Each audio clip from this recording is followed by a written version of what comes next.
Sainte Thérèse d'Avila, sa vie écrite par elle-même, chapitre 12. Elle continue à expliquer ce premier degré d'oraison. Elle expose jusqu'où nous pouvons arriver par nous-mêmes avec l'aide de Dieu. Elle montre les dangers qu'il y a à vouloir élever l'esprit à des choses surnaturelles et extraordinaires avant que le Seigneur nous en fasse la grâce.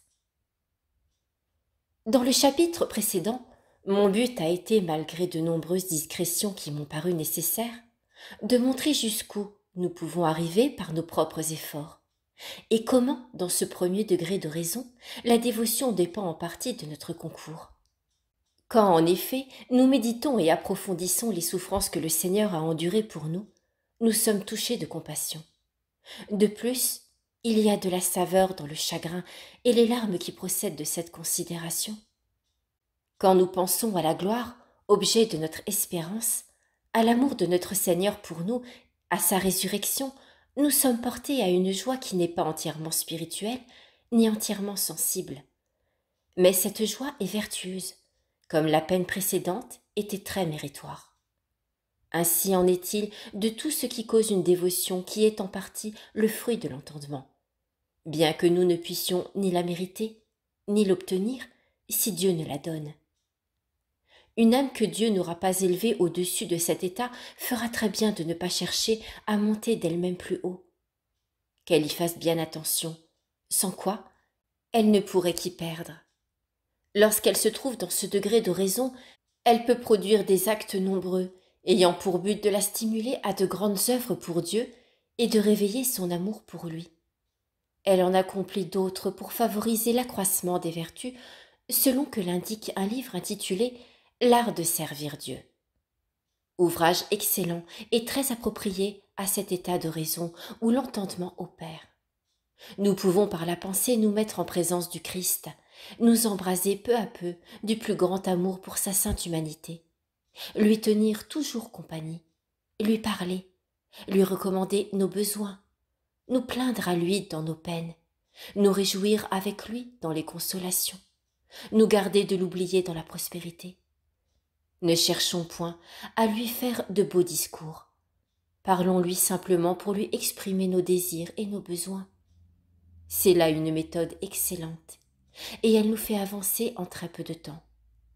Celui qui s'étudie à vivre dans cette précieuse compagnie, qui cherche à en retirer les plus grands avantages, et y puise un amour sincère pour ce maître auquel nous sommes redevables de tant de bienfaits, celui-là, je l'affirme, est avancé dans la voie de l'oraison.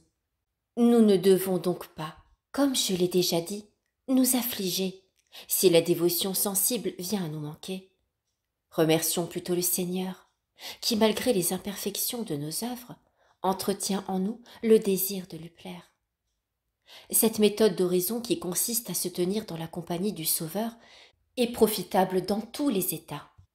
Elle est un moyen très sûr pour faire des progrès dans le premier degré d'oraison et arriver au second en peu de temps. Elle sert aussi dans les derniers pour nous protéger contre les tentations du démon. Voilà donc ce que nous pouvons par nos propres forces. Celui qui voudrait passer outre et élever son esprit jusqu'à jouir de ces douceurs intimes qui ne lui sont point données, perdrait, à mon avis, l'un et l'autre, car cette faveur est surnaturelle. Et si l'entendement cesse d'agir, l'âme tombe dans un désert, dans une aridité complète. Or, comme cet édifice repose tout entier sur l'humilité, plus nous approchons de Dieu, et plus nous devons grandir en cette vertu, sans quoi tout l'édifice croule. Il y a en effet, à mon avis, une sorte d'orgueil à vouloir par nous-mêmes monter plus haut. Vu ce que nous sommes, c'est déjà une trop grande faveur que Dieu nous fait quand il nous attire près de lui. Je ne veux pas dire toutefois que nous ne devions point élever nos pensées jusqu'à considérer les choses du ciel et ses merveilles, ou Dieu lui-même et son infinie sagesse. J'avoue, il est vrai, que je ne l'ai jamais fait. Mais si inhabile, comme je l'ai dit, je me trouvais si dénuée de vertu que c'était déjà bien osé de ma part de penser aux choses de la terre, comme Dieu m'a fait la grâce de le comprendre. À plus forte raison, étais-je dans l'impuissance d'élever mon esprit jusqu'à celle du ciel. Mais d'autres pourront en tirer profit, surtout les personnes instruites. La science, en effet, est, à mon avis, un trésor précieux pour cet exercice quand on est humble. Je l'ai constaté dernièrement chez quelques personnages distingués par leur savoir. Bien qu'adonnés depuis peu à l'oraison, ils y avaient déjà réalisé les plus sérieux progrès. Et c'est ce qui m'a fait désirer ardemment qu'un grand nombre de savants s'adonnent à la vie spirituelle, comme je le dirai plus loin. Quand je recommande de ne point chercher à monter plus haut, si Dieu ne nous attire, j'emploie un langage tout spirituel. Celui qui a quelque expérience de ces choses pourra me comprendre. Mais si je ne suis pas comprise, j'avoue que je ne saurais m'expliquer plus clairement.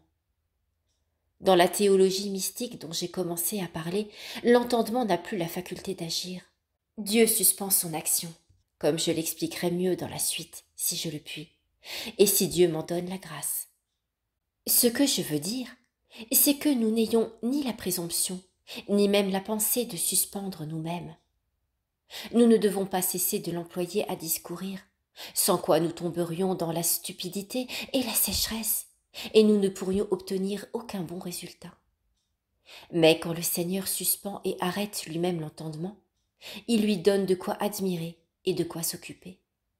Il lui montre, sans l'intermédiaire du raisonnement, plus de vérité dans l'espace d'un credo que nous n'en pourrions comprendre avec toutes les diligences du monde en plusieurs années.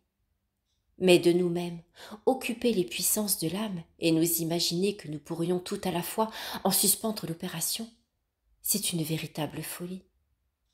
Je le répète, ce n'est pas là un signe d'une humilité profonde, bien que l'on ne s'en rende pas compte. Il n'y aura pas de votre faute, mais la peine, nous la subirons. Notre travail sera inutile, et l'âme éprouvera en elle-même un petit ennui, comme celui qui s'apprête à sauter et se sent retenu par derrière. Elle avait, semble-t-il, déployé toutes ses forces, et elle n'a pas obtenu le but qu'elle se proposait d'atteindre. Un peu de profit qu'on retire, on pourra découvrir sans effort ce petit manque d'humilité dont j'ai parlé. Cette vertu, en effet, a cela d'excellent qu'elle ne laisse jamais de dégoût dans l'âme, quelles que soient les œuvres où elle l'accompagne. Ce me semble que mon explication est claire, mais peut-être ne l'est-elle que pour moi. Daigne le Seigneur ouvrir les yeux de ceux qui liront ce récit, qu'il leur donne aussi de l'expérience. Si peu qu'ils en aient, ils me comprendront de suite. Durant de longues années, j'ai lu beaucoup de choses sans les comprendre. Ensuite, il y a eu un temps assez long où, par la grâce de Dieu, je comprenais les faveurs dont j'étais l'objet, sans pouvoir trouver de termes pour m'expliquer, ce qui m'a coûté beaucoup de peine. Mais quand Sa Majesté le veut, elle nous enseigne le tout en un instant, d'une manière qui me ravit. Voici une chose que je puis affirmer en toute vérité. J'ai eu des entretiens avec beaucoup de personnes spirituelles qui s'appliquaient à me faire comprendre les faveurs que le Seigneur m'accordait afin de m'aider à en rendre compte. Or, il est certain que leurs explications ne me servaient ni peu ni beaucoup, tant mon esprit était borné. Peut-être aussi le Seigneur le voulait de la sorte, car c'est Sa Majesté qui m'a toujours servi de maître. Qu'il soit béni de tous ses bienfaits. Je puis l'avouer en toute vérité et à ma plus grande confusion. Il ne voulait pas que ma reconnaissance s'adressât à un autre qu'à lui. Je ne recherchais rien, je ne demandais rien. Moi, si curieuse en une foule de choses vaines, je ne l'étais nullement sur ce point où il y aurait eu pourtant de la vertu à l'être. Et Dieu m'a accordé en un instant la grâce de comprendre clairement ses faveurs et celle de savoir les exprimer. Mes confesseurs en étaient dans l'étonnement, et moi plus qu'eux, parce que je connaissais mieux mon incapacité. Il y a peu de temps que j'ai reçu cette grâce. Depuis lors, je ne me mets plus en peine d'apprendre ce que le Seigneur ne m'a point enseigné, à moins que cela ne touche à ma conscience. Il est donc très important, je le répète, de ne point chercher à élever par nous-mêmes notre esprit tant que le Seigneur ne l'attire pas à un degré supérieur. Quand il le fait, on le comprend aussitôt. Mais ce serait plus dangereux encore pour les femmes d'y travailler, car le démon pourrait les faire tomber dans quelque illusion. Néanmoins, je suis certaine que le Seigneur ne lui permettra pas de nuire à une âme qui marche dans l'humilité. Loin de là. Cette âme trouvera plus de profit et plus de gain, là où le démon croyait lui causer une perte. Je me suis étendue beaucoup sur ce premier degré de raison, car il est le plus généralement suivi, et les avis que j'ai donnés sont très importants.